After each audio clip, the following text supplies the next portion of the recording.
Everyone is speaking out about this as the Pittsburgh Steelers get their schedule for the 2025 season. My name is Peyton Kleppe. On today's episode of Steelers Digest, we'll be breaking down the latest Pittsburgh Steelers analysis and reports regarding the Pittsburgh Steelers football team. As the Pittsburgh Steelers have added a ton of guys this offseason, they do get the 2025-2026 football schedule going into the next year.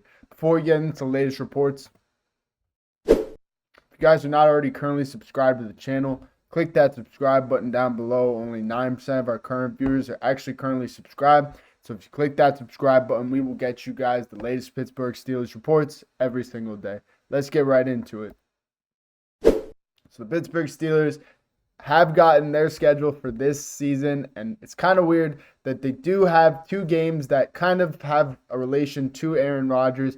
Obviously, the Pittsburgh Steelers have been linked to this guy all offseason, but in Aaron Rodgers fashion, he's very ominous about it. He really has not revealed too much about the situation, but he's also had some positive signs that he will come to Pittsburgh, like linking up with DK Metcalf at UCLA, throwing some routes, getting a little social media team out there, and teasing us Steelers fans. But, same old Aaron Rodgers. He's going to wait. He's going to wait, and he's going to make his decision on his time because he's that kind of quarterback where, he wants to be in power. So it is a little strange, but the Pittsburgh Steelers are set to play the New York Jets next year on the first game of the season. This will be pretty crazy for both franchises because we kind of will switch quarterbacks if Aaron Rodgers does sign in Pittsburgh. Obviously, the Jets did get Justin Fields, a guy who did play probably half the season for us. He did have a little time for us. He played okay, but we used him more of a running back kind of player. And when he did throw, he made some good throws and some bad throws, but I don't think he was going to be the quarterback for the future in Pittsburgh. And we will see how the New York Jets will treat our buddy Justin Fields. But if we do get Aaron Rodgers, it will be a pretty funny coincidence to see the two quarterbacks battle it out. But to get into the schedule, like I said, week 1 will be the New York Jets. Week 2 will be playing the Seattle Seahawks with Sam Darnold, Jalen Milroe. It'll be interesting to see what kind of team they got going on with Cooper Kupp in there and Jackson Smith and Jigba. Week 3, we got the Patriots with Drake May. I am excited about this matchup, and I do think the Pittsburgh Steelers will finally beat the New England Patriots. We've not really done too much against them in the past, but I do like our team, and I don't think the Patriots will be that great. Week 4, we travel to Dublin, Ireland, and we play the Minnesota Vikings. This is another team the Pittsburgh Steelers have been linked to because obviously Aaron Rodgers, one of the teams he was rumored to go to was the Minnesota Vikings, but they have expressed that they really have no interest in the guy. They traded for Sam Howell, a backup quarterback, during the draft, so they think that they're putting all their faith in J.J. McCarthy, and they think he's going to be their franchise guy, I guess. But we will see. Week 4, Minnesota in Dublin. That will be a fun matchup. And then obviously after that, we do have a bye. It'll give the guys some time off after traveling all the way to Ireland. Excuse me. Week 6, we play the Cleveland Browns. Cleveland Clowns, I don't think they're going to be fielding a great team with Dylan Gabriel and Shedeur Sanders, but who knows. Week 7, we're going to play the defensiveless Cincinnati Bengals. Obviously, they're having their contract issues with Trey Hendrickson. Week 8, we play the Packers. They look like a good team. That's going to be a Sunday night football game. It's going to be a great game. Week 9, we got the Indianapolis Colts with Daniel Jones and AR-15. Week 10, we got the Chargers. Week 11, we got the Bengals again. Week 12, we got the Bears. Week 13, we got the Bills. Week 14, we got the Ravens. Week 15, we got the Miami Dolphins. And, this is really weird how the schedule has a few games surrounding the Aaron Rodgers saga, and he's still not signed. It is kind of frustrating, but we'll have to wait and see what he does. But, going back to schedule, Week 16, Detroit Lions. Week 17, we play the Clowns again. Week 18, we play the Ravens.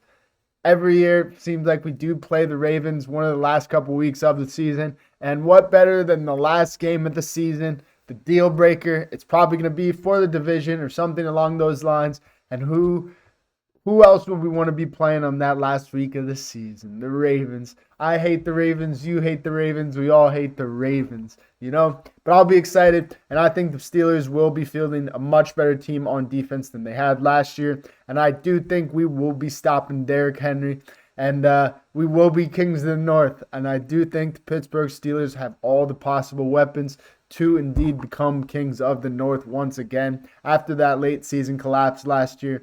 It really seems like that was more of a morale issue and a character issue in the locker room. And with the guys we did add on defense and offense and some new coaching, I do think we're going to have a much better chance. But, the biggest takeaway that people have had on ESPN about the Steelers and from their schedule, like the Steelers and the NFL, schedule makers are seemingly optimistic that Rodgers will eventually sign in Pittsburgh and make week 1 the season opener in New York, like I said. And the week 8 Sunday night matchup against the Packers is going to be must-watch TV.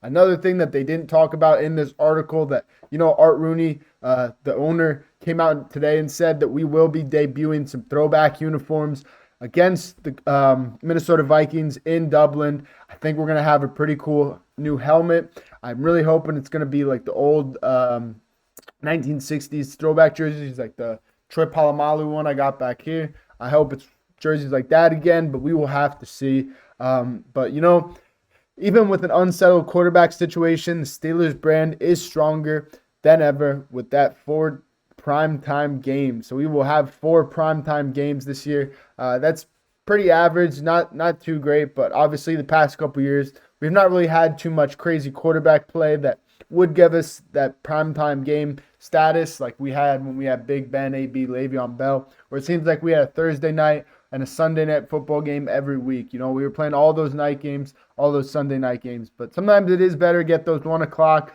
midday games, midday matchups, because you got some of that less pressure on you. You're playing middle of the day, you're comfortable. So anyways, I think this schedule is a pretty good looking schedule. I am very happy and very excited to watch these guys play next year. And, it will be interesting to see our buddy Justin Fields in New York. I really want to see how this guy turns out. Could he bring the Jets to the playoffs, or will he just remain in mediocrity in New York? We will have to see. I do think he's going to be running the ball a lot more in New York like he was in Chicago, and how the Pittsburgh Steelers kind of utilized him earlier on in the season, where we were kind of using him as a running back kind of guy, but he was throwing some cool little throws. The guy does have an arm. He does have, like I said, a deep ball, but it's really just more his consistency and his accuracy. He's a great project quarterback, but he is 26, 27 now. And, this is when it's like, okay, are you a starter or are you a career backup? And, the Jets seem to produce a lot more career backups than starting quarterbacks, but we will have to see. We can't really talk right now because we are still in the Aaron Rodgers saga and we are still awaiting his decision. But all signs do point that he will eventually sign in Pittsburgh and become the quarterback number 1. That is all I have for you guys tonight on Steelers Digest. If you guys are not already currently subscribed to the channel, click that subscribe button down below. Thank you so much. Here we go, Steelers. Peace out, boys.